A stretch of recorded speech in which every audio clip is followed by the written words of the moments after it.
नमस्कार, आप सभी दर्शकों का स्वागत है हमारे इस खास प्रोग्राम खास मुलाकात में। आज हमारे साथ स्टूडियो में मौजूद हैं डॉक्टर नंदू गोस्वामी, जो कि ऑल द वे ऑस्ट्रिया से आए हैं। मैं आपको बता दूं कि डॉक्टर नंदू गोस्वामी रिसर्चर हैं कार्डियोवैस्कुलर फिजियोलॉजी में। He is heading the research unit in Austria and an acting head and associate professor in medical university of Graz. Sir, welcome to the show और थैंक यू सो मच कि आपने अपना कीमती वक्त निकाला। Sir, please introduce yourself. Thank you so much for inviting me. और खमा गणी जोधपुर, मैं तो जोधपुर रही हूँ सा। हाँ, तो मेरा जन्म जोधपुर में हुआ था और Fateh Sagar to be specific. And मैंने अपनी प्राइमरी स्कूल यहीं पे की थी। मैं अभी भी अपने स्कूल को ढूंढ रहा हूँ, आदर्श विद्या मंदिर जो पास में यहाँ से। अब मालूम नहीं वो स्कूल कहाँ है। मुझे I would really like to visit my old classmates hopefully. और मैं एसोसिएट प्रोफेसर हूँ मेडिकल यूनिवर्सिटी ऑफ ग्राट्स में, डिवीजन ऑफ फिजियोलॉजी। हमारा एक ऑटो लोवी रिसर्च सेंटर है of vascular biology, inflammation and immunity. तो मैं काफ़ी साल से हूँ वहाँ पे। मैं 12 साल से ऑस्ट्रिया में हूँ और अभी हमारा पूरा एक्टिव रिसर्च है और हमारा मेन रिसर्च एरिया है gravitational physiology, ageing and medicine. So, sir, what exactly this gravitational physiology is? This is actually quite fascinating because gravitation, like most of us will agree with me, is something we really need. जैसे आप अभी कुर्सी पे बैठे हैं, आप actually इस कुर्सी पे बैठे हैं क्योंकि ग्रेविटी है। अगर ग्रेविटी नहीं होगी तो यू विल बी फ्लोटिंग, आप हवा में उड़ेंगे। हालांकि ठीक है, इसमें हवा में उड़ने में क्या प्रॉब्लम है, बट द प्रॉब्लम इज कि जब आप हवा में उड़ेंगे, जैसे ये एस्ट्रोनॉट्स होते हैं, जो एस्ट्रोनॉट उनको बोलते हैं, जो जैसे अमेरिकन बेस से जाते हैं उनको एस्ट्रोनॉट बोलते हैं, जो रशिया से जाते हैं उनको कॉस्मोनॉट बोलते हैं, टाइकोनॉट जो चाइनीज होते हैं। Okay, so there are different terminology used based on the countries, right? बिल्कुल, जिस कंट्री से ओरिजिन होते हैं, so and from which country they go into space। जैसे अगर आप रशिया के प्रोग्राम से जाएंगे तो आप कॉस्मोनॉट हो जाएंगे, एंड चाइना के साथ तो टाइकोनॉट। तो एक्चुअली क्वाइट इंटरेस्टिंग कि आपको मालूम है ये एस्ट्रोनॉट एक्चुअली नॉर्मल लोग नहीं होते, ये सुपर एथलेट्स होते हैं। मतलब आप जैसे जर्मनी में, और मैं काफ़ी एस्ट्रोनॉट्स को जानता हूँ, और नासा में भी हम काफ़ी एस्ट्रोनॉट्स को जानते हैं, पर उनकी एक ये खासियत होती है कि they are selected from 80,000 100,000 people. तो मतलब they really have to be the best of the best. Sir, अभी आपने जिक्र किया super athletes. I would like to know what exactly do you mean by super athletes? Super athlete का मतलब ये होता है कि they are in the perfect condition, not just physiologically, मतलब really strong. They can really train for hours. They're really muscles are absolute. Fat is almost bordering on as least as possible. BMI, the body body mass index की बात होती है, they are completely fit, and also mentally they're very strong. Very strong. So they are prepared. They actually train. That should there be a crisis, they should be able to be very calm. While most of us panic when there's fire, we don't care and we just start running. But they are mentally very strong, physiologically very strong. But it's quite amazing what happens to their bodies, because these super athletes, as I would like to call them, they train for hours before they go, and we do a lot of testing sessions on them. And now, can you believe that when this astronaut reaches into the space, so within a few minutes, once the rocket blasts off into space, they are in space, and then once they reach microgravity means there is some kind of gravity, but minimal. Right. So a 90 kilo person like me would probably weighing less than about 3 or 5 kilos, nothing. So you're pretty much floating. So you are actually, जब आप जमीन पे यहाँ पे खड़े होते हैं, we are actually standing on the ground क्योंकि ग्रेविटी है, पर वहाँ पे ग्रेविटी नहीं होती है। So they keep on floating. आप अगर YouTube पे देखेंगे और Google में देखेंगे, आपको बहुत मिलेंगे videos where you see the astronauts floating around the International Space Station, जैसे which is circling around the Earth.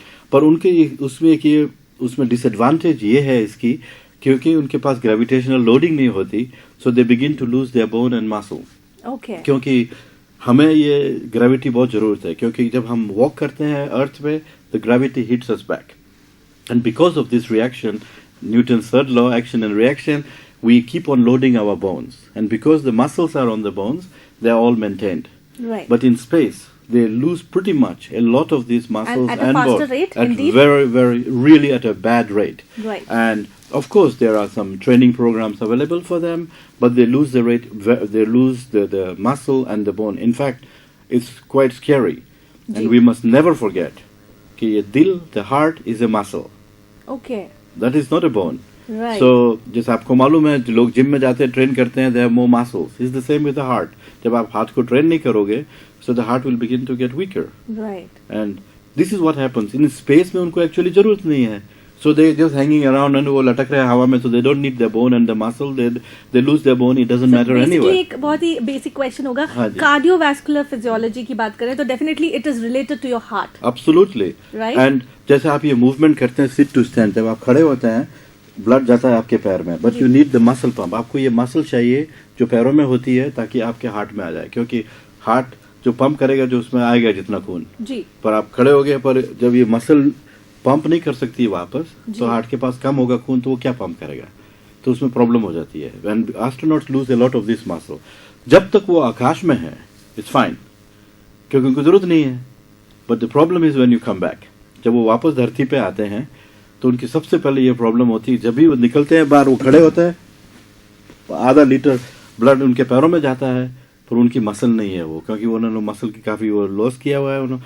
सो खून कम जाता है हार्ट में, and they feel dizzy, and at that moment the astronaut falls down. And if you look carefully, आप देखेंगे हमेशा CNN में, कभी भी चैनल्स में देखेंगे आप, एस्ट्रोनॉट जा रहे हैं स्पेस में, तो सब बाय बाय करते जाते हैं. आपने देखा है कोई बाहर निकल के दौड़ के आ रहा है? होता ही नहीं. वो सब जमीन पे, कुर्सियों पे ऐसे बैठे होते हैं, और उनको फूल वहां पे लोग देते हैं. आप देखिए अगली बार. वो इसलिए होता है कि 10 दिन के बाद जब वो स्पेस में रहते हैं, वो एक्चुअली खड़े नहीं हो सकते.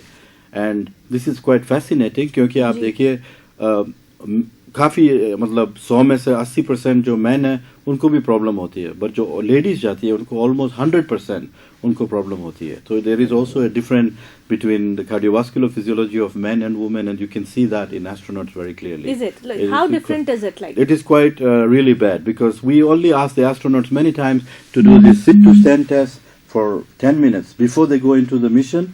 But when they come back, we ask them to do a sit to stand test. Right. 10 minutes. 80% of the men cannot finish, Right. but 100% of the women cannot finish. So far, our data are showing. So this is quite a different. Nowadays, with the You population, mean to say men are more fit Cardiovascular, as compared to a female?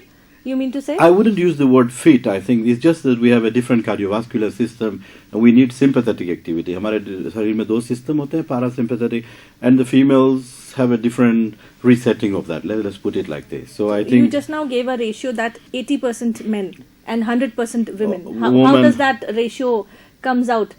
I think this is what we have observed. When the people come back, you see that. Now again, these are continuous data. तो अभी जैसे new programmes आ गए हैं space flight में, so they are much more helpful.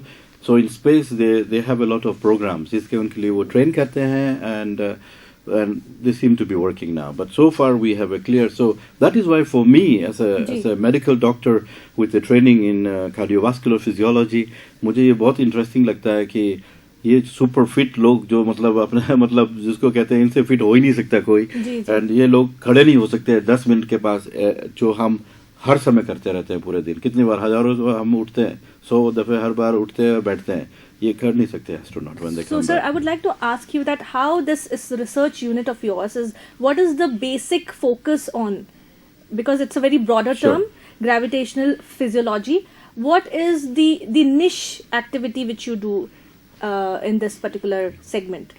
जैसे मैंने आपको बताया, हमारा एक्चुअली मेन इंटरेस्ट है कार्डियोवास्कुलर फिजियोलॉजी. जी. और जैसे मैंने आपको पहले बताया कि जब हम खड़े होते हैं सिट टू स्टैंड टेस्ट, उस समय आधा लीटर विदिन 20 सेकंड पैर में चला जाता है.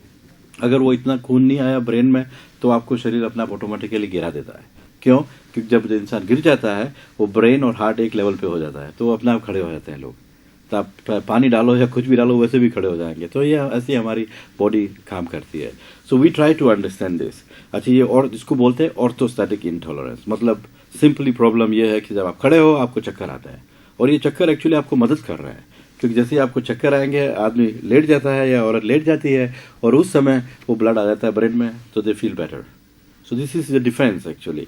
अच्छा, what I find very, astronaut बहुत बढ़िया चीज़ है, but astronauts like you have few astronauts हर साल जो जाते हैं स्पेस में. पर आप देखिए, और मेरा main interest as a medical doctor ये हमेशा ये रहा है कि मैं हमारे बुजुर्ग लोगों की दुनिया में कैसे मदद कर सकता हूँ.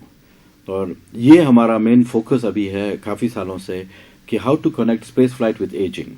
Okay, that's interesting. हाँ, क्योंकि most people will say ये कौन सा कनेक्शन है, how can the astronaut be like the old man or the old woman? पर हम कहते हैं कि जो एस्ट्रोनॉट जब जाता है वो ऐसा नहीं होता. According to physics, he or she should be younger.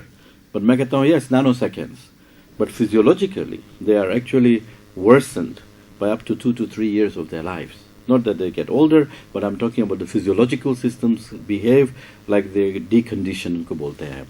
And अब आप सोचिए, so जो मैंने बताया आपको कि जब लोग खड़े होते हैं उनको चक्कर आते हैं. अब आप एस्ट्रोनॉट को 1 मिनट साइड में रख लीजिए, आप किसी भी अपने बुजुर्ग फैमिली मेंबर को पूछ लीजिए, वो कहेंगे मुझे चक्कर आते हैं मैं जब सुबह उठती हूँ. क्यों? क्योंकि रात में इंसान 8 घंटे सोता है बिस्तर पे. And that lying in bed, जैसे बिस्तर में लेटना, ये एक्चुअली है मॉडल स्पेस फ्लाइट का. क्योंकि एस्ट्रोनॉट्स तो बहुत कम होते हैं, जैसे हर साल 4 या 6 जाते हैं ऊपर, उनको आप स्टडी कर नहीं सकते. तो हम क्या करते हैं कि नासा या यूरोपियन स्पेस एजेंसी और जिनके साथ हमारे प्रोजेक्ट्स हम काम करते हैं, वो they actually pay money to young people to lie in bed to see क्या होगा उनको. So basically the simulation actually happens when you are lying in the bed. In the bed. Correct. And when they lie in bed, so if they lie in bed, let's say for 1 week, it's called short term. Okay. Short term lying in bed. If they lie for 3 weeks, it's medium term bed rest. Or if they even like 60 days. We just finished a bed rest study जिसमें लोग actually 60 दिन तक लेटे हुए थे. And these are young Without people. even getting up, No, even for a second. उसमें rule है, आप उठ नहीं सकते. बिल्कुल भी. और उनको इतना सारा पैसा मिलता है. For this. तो normally I'm sorry but students volunteer most, उनको पैसा चाहिए normally. But मेरी यही एडवाइस है कि प्लीज आप उस ऐसे प्रोग्राम में कभी पार्ट मत लीजिए, क्योंकि आप खड़े भी नहीं हो सकेंगे एंड में. And after 1 week you see that most of the muscles is complete, पूरी उनकी मसल्स चली जाती है और वो इतने वीक हो जाते हैं. और अगर आप अल्ट्रासाउंड करेंगे उनके, देखेंगे बिगिनिंग में, तो हम टेस्टिंग ऐसे करते हैं, वो बिगिनिंग में टेस्ट करते हैं उनको 1 हफ्ते, 3 दिन बाद, 1 हफ्ते बाद, 2 हफ्ते बाद, 50 दिन बाद, और आप देखेंगे उनका हार्ट एक्चुअली धीरे धीरे एक्चुअली उसको एट्रोफी उसको बोलते हैं, मतलब हार्ट भी छोटा हो जाता है. You mean to say the heart shrinks? Even shrinks because उसको जरूरत नहीं है ना इतने पंप, आप तो लेटे हुए हैं, वो ग्रेविटी है का, the heart is trained to pump against gravity. तो डॉक्टर अगर मैं ये कहूँ कि यहाँ आप ये कहना चाहते हैं कि मूवमेंट होना बहुत जरूरी है आज की तारीख में एजिंग प्रोसेस को अगर प्रिवेंट करना है, तो this is what you mean? What I will say is कि we use lying in bed as a model to simulate space flight. मतलब जब कोई भी इंसान काफी समय तक बिस्तर पे लेटा रहता है, तो जो बॉडी में जो चेंजेस होते हैं, जो वीकनेस ऑफ द बोन आती है, जो वीकनेस ऑफ द मसल आती है, और उससे ये होगा कि जब ये इंसान खड़ा होने की कोशिश करेगा तो उनको चक्कर आएंगे.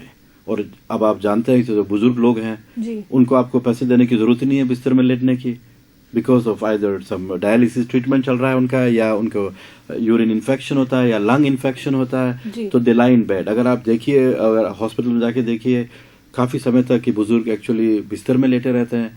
पर हम ये भूल जाते हैं कि एस्ट्रोनॉट तो थे नहीं पहले ही, they were not super fit. क्योंकि जब when we talk about older people, बुजुर्ग जब हम बात करते हैं, एक्चुअली इंग्लिश में जब ओल्डर पर्सन बोलते हैं 65 एंड अबव, तो एल्डरली तो हो गया 84 एंड अबव. तो मैं अभी इवन पीपल, आपको मालूम है 65 एंड अबव में यही प्रॉब्लम होती है, उनकी मसल्स वैसे भी कमजोर हो जाती है, बोन्स में वैसे भी, हड्डियों में ऑस्टियोपोरोटिक चेंज आ जाते हैं, मतलब वीक होने शुरू हो जाती है. और ये उसमें ये खतरा है कि अगर ये लोग पहले भी फिट नहीं थे, अगर उनको बीमारी होगी जैसे लंग इन्फेक्शन, और डॉक्टर सब एंटीबायोटिक्स दे रहे हैं और सब, ये अच्छी बात है, बट हमें ये कभी नहीं भूलना चाहिए कि जो आदमी या औरत या बुजुर्ग और जो लेटा हुआ है या लेटी हुई है, वो एक्चुअली इंसान है, that is every day losing their bone and muscle. और उसके ये प्रॉब्लम होगी कि अगली बार जब वो खड़े होंगे उनको चक्कर आएंगे, और इतने चक्कर आएंगे कि वो डर जाते हैं उठने से भी. और ये सबसे खतरा है यार, जितने ज्यादा और वो लेटेंगे, वो बिल्कुल उसको बोलते हैं विशियस साइकिल है, ये पूरा नीचे जाएगा, वो कभी नहीं उठ सकते. और जब वो उठेंगे उनको चक्कर आएंगे. तो अगर उन्होंने ख्याल नहीं रखा, तो जब वो गिरेंगे तो हड्डी टूटेगी. और सबसे कॉमनली हड्डी ये है, ये क्योंकि उसको वेट बियरिंग बोन बोलते हैं आपके इधर, तो ये हड्डी टूटी, फिर लेटेंगे बिस्तर में. It's a one way traffic. तो इसलिए मैं, ये हमारा मैसेज है एक्चुअली, और this is what we are, पूरी दुनिया में सबको ये मैं अपने प्रोजेक्ट के बारे में सबको ज़्यादा बताता हूँ, अर्जेंटीना से लेके चाइना तक. हमारा यही है कि आप जो भी करो, ये मत भूलना कि जो भी पेशेंट, जैसे स्पेशली बुजुर्ग वंस जो अपने बिस्तर में लेटे हुए हैं हॉस्पिटल में, they are actually slowly but surely losing their bone and muscle, and we have to be very careful. क्योंकि दिस सेम पर्सन, वो जब हम एंटीबायोटिक दे रहे हैं ये अच्छी बात है, उनका डायलिसिस कर रहे हैं ये बहुत अच्छी बात है, ये सब चीज़ें अच्छी है, पर हमें कभी नहीं भूलना चाहिए कि वो इंसान है और ये पहले एस्ट्रोनॉट थे नहीं। तो इसलिए हमारा ये इंटरेस्ट, तो एस्ट्रोनॉट फॉर मी बहुत बढ़िया चीज़ है, बट मेरा मेन इंटरेस्ट है to how to get mobilise. तो आपका सवाल था कि physical activity good for you, मैं कहूँगा physical activity is the only thing that is good for you. तो ये सबसे बढ़िया चीज़, आपको अपने किसी को गिफ्ट देना चाहते हैं तो उनको बोले आप प्लीज़ बिस्तर से उठिए और निकलिए, क्योंकि और आपको मालूम है, और ये भी एक बहुत प्रॉब्लम है आपको कि जैसे लोग हमारे बुजुर्ग होते रहते हैं स्पेशली हमारे देशों में, वो कहते हैं मैंने तो पूरी भर जिंदगी भर काम किया है, मुझे बिस्तर में लेटने दो। वो कहते हैं ना कि अब आराम करने का टाइम है। तो बेसिकली ये जो आराम करने की जो मेंटालिटी है ये एक तरह से नुकसानदायक है, ये कहना चाहते हैं आप? बिल्कुल, मेरा एक ही मैसेज है उनसे, अगर आप अपने माता पिता को जल्दी से रिकवरी करना चाहते हैं तो प्लीज उनको अपने वेट से उठाइए, मतलब उनको जितना जल्दी हो सके उन पे पैरों पे खड़ा कीजिए, क्योंकि नहीं तो वो मसल और उनकी बोन खराब हो जाएगी और फिर जब वो उठेंगे उनको इतना चक्कर आएगा कि अगली बार वो उठने की कोशिश ही नहीं करेंगे। और तो the best gift you can give them is आप उनको प्लीज, तो और ये भी नॉर्मली हम डॉक्टर्स को भी यही कहते हैं कि जितना जल्दी हो अर्ली मोबिलाइजेशन कीजिए आप बिस्तर से बाहर। और यूरोप में और ये आजकल हम यही सिखा रहे हैं जल्दी जल्दी हॉस्पिटल्स में जितने जल्दी ऑपरेशन हो, जितने जल्दी पर्सन आप खड़ा हो सकता है बढ़िया है, क्योंकि अगर आप मसाज करेंगे और ये फिजियोथेरापी और ये अच्छी चीज है, पर स्ट्रेंथ ट्रेनिंग नहीं होगी। तो डॉक्टर मेरा ये सवाल होगा, जैसे ऑपरेशंस होते हैं पेशेंट्स के, तो किसी भी तरह का ऑपरेशन होता है, उस ऑपरेशन के बाद you are talking about early mobilisation, how early a patient should move? As soon as possible. मैं तो यही कहता हूँ कि जितना जल्दी, और आजकल ये तो मूवमेंट ये चल रहा है पूरी दुनिया में कि आपको अगर मालूम है कि आपको सितंबर में हिप सर्जरी होने वाली है, ये तो ऐसे तो नहीं, इलेक्टिव भी होती है। इलेक्टिव मतलब आप चूज कर सकते हैं कि मेरे दर्द हो रहा है, मुझे तो डॉक्टर कहता है ठीक है एक्सरे करके आपकी सर्जरी होगी 3 महीने बाद। जब आपको मालूम है कि आपकी ये सर्जरी होने वाली है 3 महीने बाद में, तो आप पहले ट्रेन क्यों नहीं करते? So you need to prepare your body before तो आपको हाँ, तो उसको बोलते हैं fit in fit out. Fit in fit out. तो जो आदमी फिट इन जाएगा, औरत हॉस्पिटल में पहले ही फिट इन जाएगी और जाएगा जो भी है, तो वो निकलेंगे बाहर, वो they will be fit out. तो ये हम एक्चुअली कॉन्सेप्ट को डेवलप करते हैं। And we are also working with orthopaedic surgeons, उनको समझाते हैं कि देखिए आपको मालूम है ये हो रहा है, प्लीज आप मोटिवेट कीजिए लोगों को, एंड दिस इज समथिंग। और अच्छा, एक तो this is one fit in for fit out. अच्छा, दूसरा है अगर आपने किसी की सर्जरी की, ऑफ कोर्स आपको रिस्क भी देखनी पड़ेगी। ऐसा नहीं है कि ओपन हार्ट सर्जरी की और उसको 2 घंटे में आप खड़ा, केयरफुल। बट ये कह रहे हैं जितना जल्दी possible we should mobilise people, जितना जल्दी, क्योंकि आपका बेस्ट फ्रेंड है आपका खुद का वेट। क्योंकि मैं अगर आपको मेरा वेट दूं बहुत ज्यादा हो जाएगा आपके लिए, और मैं अगर आपका वेट लूं मेरे लिए बहुत कम हो जाएगा, पर मेरा खुद का weight is good for me. Right sir. So we'll keep talking to doctor Nandu Goswami. अभी वक्त हो चला एक छोटे से ब्रेक का, हम मिलते हैं ब्रेक के बाद।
ब्रेक के बाद आपका स्वागत है।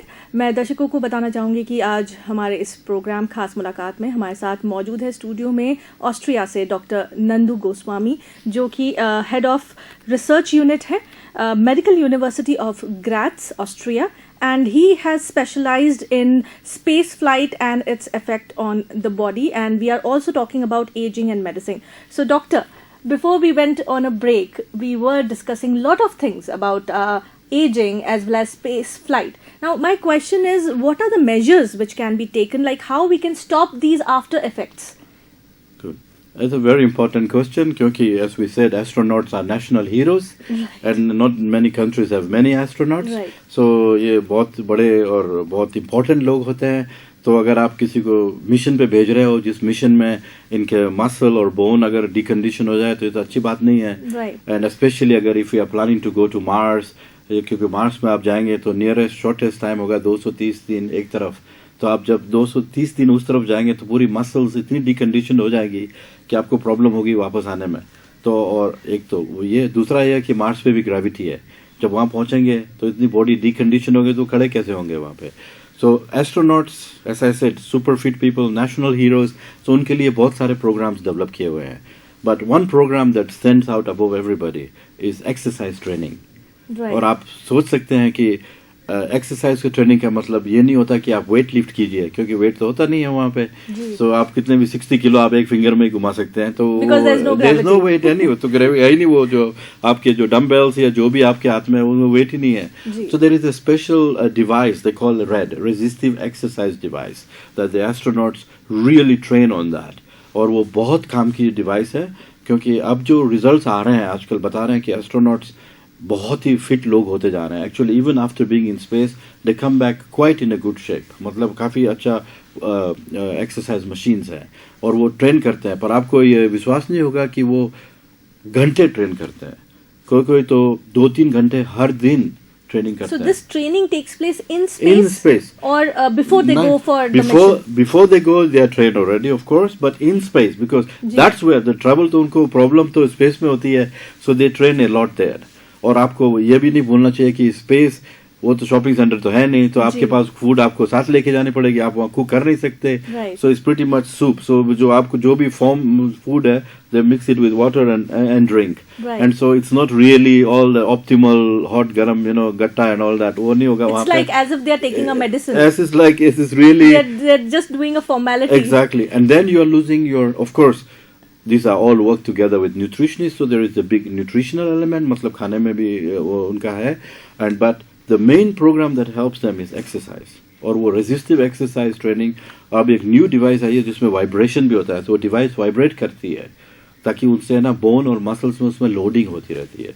And they use their own, try to push against it. So resistive exercise device, और रेड बोलते हैं उसको, RED.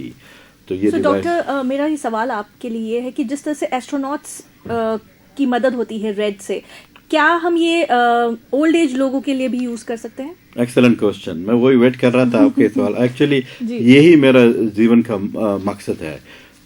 ये हम जानते हैं कि जब बुजुर्ग लोग बिस्तर में लेटेंगे उनके मसल्स हो जाएगी. We know this. तो मेन थिंग इज उसको कैसे रोकना. तो मेरा मिशन एक्चुअली है, क्योंकि मैंने ये सीखा है एस्ट्रोनॉट से कि वो क्या प्रोग्राम यूज करते हैं, और ये प्रोग्राम अब मैं बुजुर्गों के लिए यूज कर रहा हूँ. तो ये हमने अभी डेवलप किया है. सो जो आप रेजिस्टिव एक्सरसाइज डिवाइस जो हम बोल रहे हैं, हमने एक्चुअली बेड में इंटीग्रेट कर दिए. तो हम ये कह रहे हैं कि जो बुजुर्ग और जो लेटे हुए हैं उनका वेट नहीं है, तो वो क्या कर सकते हैं कि जब वो लेटे हुए हैं तो वो खुद ही वाइब्रेशन उनको मिलना चाहिए ताकि उनमें लोडिंग हो. अच्छा, ये वाइब्रेशन एक्सरसाइज है. अच्छा, और शरीर में क्या होगा उसमें, जब ये लोग लेटे हुए हैं तो उनका एक और प्रॉब्लम है, वो अपना वेट यूज नहीं कर रहे. तो मैं ये कह रहा हूँ कि आप अपना वेट क्यों नहीं यूज करते. जो ये बेड है, जब आप कोई पर्सन आया हॉस्पिटल में, मान लो आप उनको एंटीबायोटिक दे रहे हो, लंग इन्फेक्शन, निमोनिया जो भी हो, उनको आप ट्रीट कीजिए उनको. पर ये जो पर्सन लेटा हुआ है उसको आप पहले दिन 10 डिग्री टिल्ट कर दीजिए. सर इधर है, पैर इधर है, ताकि थोड़ा सा अपना खुद का वेट वो यूज कर लेंगे. चाहे वो 90 किलो हो, चाहे 60 किलो, इट डजंट मैटर, पर वो खुद ही का अपना वेट कर रहे हैं. और 10% टिल्ट करोगे आप बेड को ऊपर, उससे ये फायदा है कि थोड़ा सा वेट लोडिंग हो रहा है. अगले दिन आप उसको 15 कर दीजिए, 30 कर दीजिए.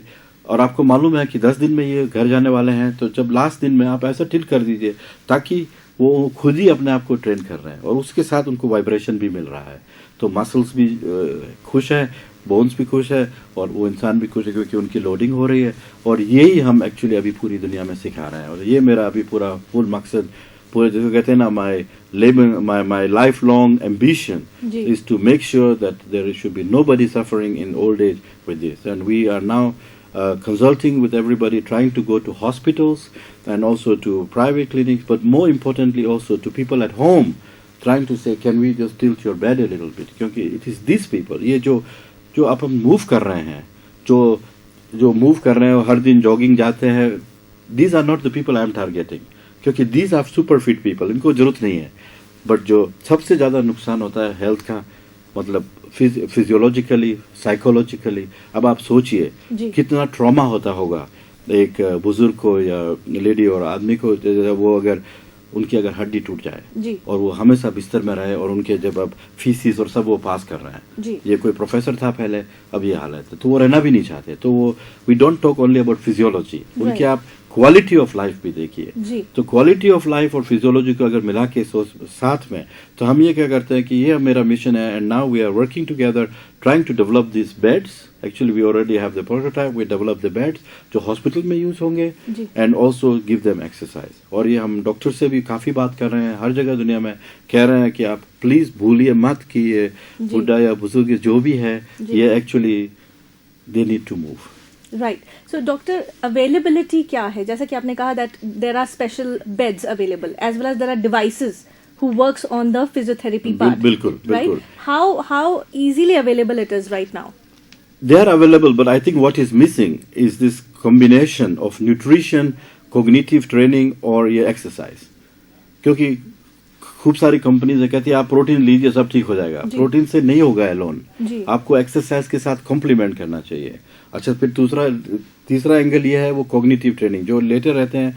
हमने काफी रिसर्च की है इसमें कि काफी लोग जो लेटे हुए हैं और एक्चुअली वो वीडियो गेम खेल रहे थे और दूसरे ग्रुप सिर्फ टीवी देख रहे थे, जो वीडियो गेम खेल रहे थे वो एक्चुअली अपने आप को स्टिमुलेट कर रहे थे, तो दिमाग सोच रहा था ये एक्चुअली वॉक कर रहे हैं, क्योंकि दे वर वॉकिंग थ्रू ए मेज, तो ऐसा लग रहा था the brain was thinking they are walking. So उससे क्या हुआ, उनके पूरे शरीर को स्टिमुलेशन हो गया and the muscles were quite good. So even after 2 weeks of lying अब देखिए उनका मसल वेस्ट नहीं हुई। तो ये सब package, exercise, vibration exercise, weight loading, nutrition, कौन सा कब देना, 30 मिनट बाद, 30 मिनट पहले, टुगेदर, ये मालूम, दीज आर थिंग्स। सो हम कंपनीज के साथ काम करते हैं and we are trying to develop this to actually, because these are the generation that we need to address most, and these are the ones who need our help. I am not, of course I love the people who are moving around, but these are the people who need us the least, kyunki they are fit, they do not cause the doctors a problem, they don't cause problems for their families, they don't need more hospital bed, they don't need more nurses, but it's the other ones, and those people, and that's why I'm very happy कि मैं भगवान से बस हमेशा ये thank you बोलता हूँ कि मेरे अपॉर्चुनिटी मिली थी कि एस्ट्रोनॉट के साथ काम करने की, कि I can use the technology जो वो यूज कर रहे हैं, जो हमने उनके लिए डिजाइन की है, वो अब actually we use it for our older generation, and this makes me really happy and I am really excited to be in this area. Really, doctor, it was such a knowledgeable session with you today. I would also like to ask you a little bit about your family. हाँ, जैसे मैंने बताया मैं जोधपुर से हूँ, पर मेरी wife actually Austria से है और मैं उसको न्यूजीलैंड में मिला था when we were studying, and मैं काफ़ी 12-13 साल से अभी ऑस्ट्रिया में हूँ। तो एक चीज़ बताऊंगा कि जब आप आदमी दूसरे कल्चर से जाता है, तो for me it is not a wife from Austria alone, it is a different culture, अलग सेटिंग है। सो मैंने ये प्रॉमिस की थी और उसकी तो रिलीजन भी अलग थी। सो मैं हिंदू हूँ, वो क्रिश्चियन है, हमने कहा नहीं हम चर्च में शादी करेंगे पर इंडियन ड्रेस पहन के। तो उसने पूरी जोधपुरी ड्रेस पूरी पहनी हुई थी, मैंने भी पूरे अपने जोधपुर की ड्रेस, और हमने चर्च में शादी की थी उधर ऑस्ट्रिया में, और आई प्रॉमिस्ड कि, और जब हमारा रिसेप्शन हुआ तो मैंने कहा हम बॉलीवुड नाचेंगे, तो वहाँ के लोगों ने बोला नहीं, यहाँ पे रूल है आप पूरा वॉल्सा सीखना पड़ेगा। मैंने कहा मरवाओगे, मैंने कभी वॉल्सा किया नहीं है, but I went to a dancing school, learn the waltz and you have to open the dance floor, but I promise them कि ये शादी हम इंडिया में करेंगे। एंड 2014 में we actually came back to Jodhpur and I was on the horse, we did the Hindu wedding completely with the Hindu traditional dress, and हमारा reception पूरा Austrian dress में हुआ था, and we made the Austrians, जो मेरे साथ जो लोग आए थे, मेरे ससुर and the whole family there, उन्होंने एक्चुअली पूरा डांस भंगड़ा पे किया था और हमने इंडियंस को वेना वॉल्सा पे नचाया था. Wow, so that was actually a fusion marriage, if I can call it, right? Absolutely. And I have 2 daughters who only know this. They love Bangla, and my wife and my family, they are so blessed to be that I am from. They are so happy that I am from Jodhpur, because they have been around in India and they said Jodhpur is the best city they've ever been in. And I knew that all along, but now they know this. So thank you so much, and I'm really grateful to Jodhpur for giving me everything that I am today. Thank you. Good to know that, sir. And really today actually हम लोगों ने जो आज जाना gravitational physiology, ageing और medicine के बारे में, ये एक तरह से बहुत ही न्यू बात है, कोई नई चीज़ है जो कि हम नहीं जानते थे. But yes, there have been researches which are happening, and I hope you are collaborating with various institution even in India. So how's the government support on this? I work very closely with the, जैसे आपने देखा होगा इधर India Austria collaboration. मैं actually Friday को just 5 दिन पहले ही मैं इंडियन एम्बेसडर ने मुझे इनवाइट किया था वहाँ पे वियना में. तो वहाँ पे 70 years of Austria Indian collaboration function था, and I was one of the professors who was invited there, and we are trying to see how we can develop this. But this is at the embassy level, but we are also working personally with the All India Institute of Medical Sciences in Delhi. So मैं कल वापस दिल्ली जा रहा हूँ और हमारे दो दिन की मीटिंग है. So Indo European Congress है, organized by All India Institute of Medical Sciences in Delhi, and we are actually discussing this issue. So for me, it's not just important that I am working in Austria, but मैं actually अपने देश को वापस देना चाहता हूँ जिसने मुझे सब कुछ दिया. And for this, such kind of collaborations are really important, correct? To create the awareness and the sharing of technology that happens at this level is very important. बिल्कुल. और इंडिया में टेक्नोलॉजी की कोई प्रॉब्लम नहीं है, man power की कोई problem नहीं है, we are very young nation, या कोई problem. So I think it is just this ideas that we need to bring together. And हम जो हमारे कॉलीग्स हैं इंडिया में, उनसे ऐसे ही काम कर रहे हैं कि उनके रिसर्चर्स हमारे पास आते हैं, and we train them, and we also learn from the experience here. So it is a real win-win for our Indian colleagues and also for my Austrian colleagues. And so we really try to do a lot, and we are now also trying to see how we can bring in other aspects such as physical activity like yoga into this, because yoga is also physical activity, right? And so we are encouraging this also, so we are trying to do that. So Great, sir. Good to know that, and good to have you today, sir, in our studios. So, दर्शकों, ये थे doctor Nandu Goswami जो all the way Austria से आए थे, और इन्होंने हमें स्पेस टेक्नोलॉजी और ग्रेविटेशनल फिजियोलॉजी, एजिंग और मेडिसिन के बारे में बहुत सारी इन्फॉर्मेटिव जानकारी दी है, जो कि हमारे लिए जानना ज़रूरी है. एजिंग लोगों के लिए किस तरह से प्रिवेंट की जा सकती है, वो आज के तारीख में एक बहुत बड़ा मसला है. अगर जैसा कि डॉक्टर साहब ने कहा कि हम इस चीज़ को मोबिलाइज करें, हम जितना हो सके हम अपने आप को मोबिलाइज करेंगे, तो हम इस चीज़ से हम बाहर आ सकते हैं. सो इस प्रोग्राम खास मुलाकात में फ़िलहाल इतना ही. नमस्कार.